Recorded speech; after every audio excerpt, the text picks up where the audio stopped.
What if I told you there's a website that advertises a no-risk investment opportunity that guarantees a fixed return of 20% of what you deposit every single year? Initially, you might think it's a scam, but then you come across multiple positive reviews on various online forums about this investing tool, even from popular influencers and celebrities. You think about the money that's rotting in your savings account, getting eaten up by inflation, and you end up putting all your savings in it, mesmerized by the fixed 20% return. However, on May 9th, 2022, you're shocked to see that all the money that you've invested, your life savings, is worth nothing. This is what millions of people across the globe woke up to on the day that Terra Luna fell to almost $0, causing a $45 billion crash. Before we talk about this multi-billion-dollar crash, let's understand how this risk-free investment opportunity enticed many with its 20% fixed returns. Terra is a blockchain protocol created by Terraform Labs, which is a startup founded by Do Kwon and Daniel Shin. Do Kwon is a South Korean entrepreneur and Web3 developer and was considered to be very technically gifted, having graduated from Stanford University and working at Apple and Microsoft. He knew that stablecoins were the next big thing in crypto finance after having come across a stablecoin project named Basis Cash, which is an algorithmic stablecoin. Stablecoins are cryptocurrencies that have their values pegged or tied to an external asset. Examples of such stablecoins are USDC and USDT, which maintain their value at $1 irrespective of market sentiments. Circle is the company that maintains USDC, ensuring that the value of one USDC is equal to $1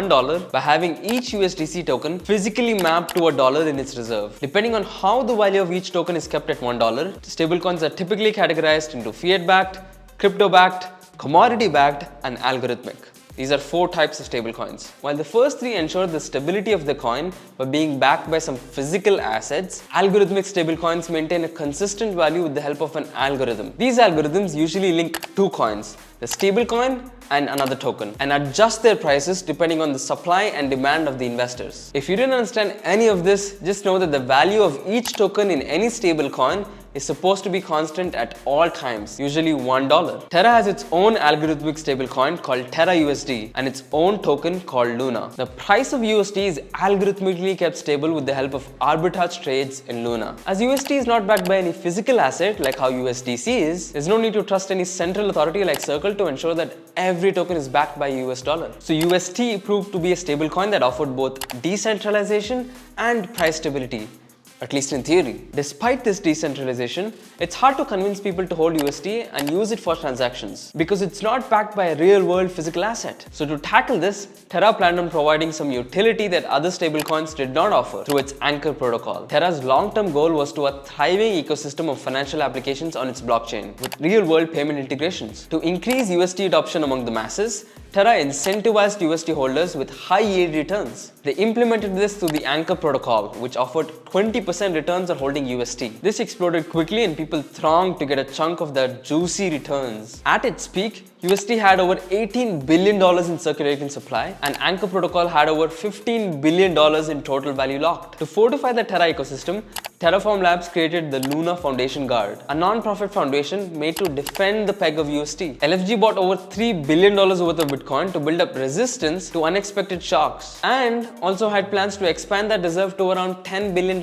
Although everything seemed to be going well for Terra on the outside, many disagreements were happening within the company. The Terra system was marketed as decentralized, and those who held Luna apparently had voting rights. But turns out it was quite the opposite. Many insiders claim that Do Kwon was a dictator, made all the major decisions, and influenced the direction of the company. As Terra's market value grew and had the 4th largest market cap among all cryptocurrencies, Do Kwon started getting a little aggressive. He also actively advertised his confidence in the Terra ecosystem and its future through multiple Twitter posts, taking on bets placed against Terra's growth. In April, Do Kwon reportedly filed to dissolve the company's entities at the South Korean Supreme Court and got it approved just days before the crash. This should have been a concern, but many investors failed to get out of Terra, possibly because of the promise of consistently high returns against a supposedly stable token. On May 7, 2022, Whale Watching, a bot that monitors and reports large amounts of crypto transactions, reported an $85 million USD swap for an $84.5 million USDC on the Ethereum blockchain. This was followed by a large $350 million sale of USD for USDC on Curve, creating a significant imbalance in the pool. These massive dumps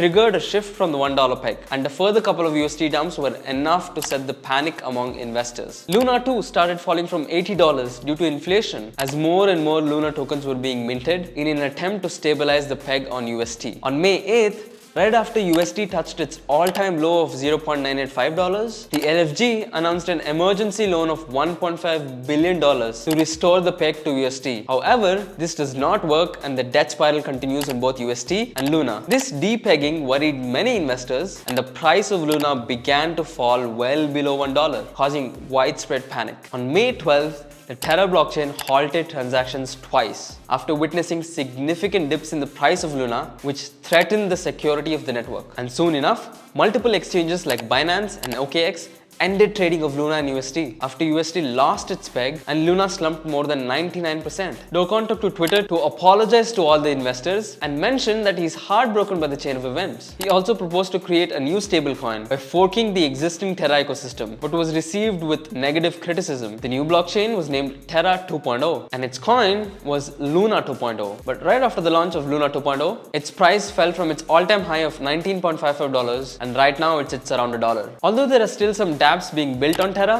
a significant number of their potential projects migrated to other chains like Polygon. Currently, Luna Classic and USD are still trading at prices that are mere shadows of what they used to be. It took just a week for the most promising crypto project, worth almost $45 billion, right before its crash, to fall. And guess what? Just this week, a South Korean court has issued an arrest warrant against Do Kwon. Only time will tell where this case will go. But if you were someone who was affected by this, I'm sorry for your loss. And if you're someone who witnessed this from the benches, this should be a huge lesson to do your own research before investing. Until next time, see you in the next one.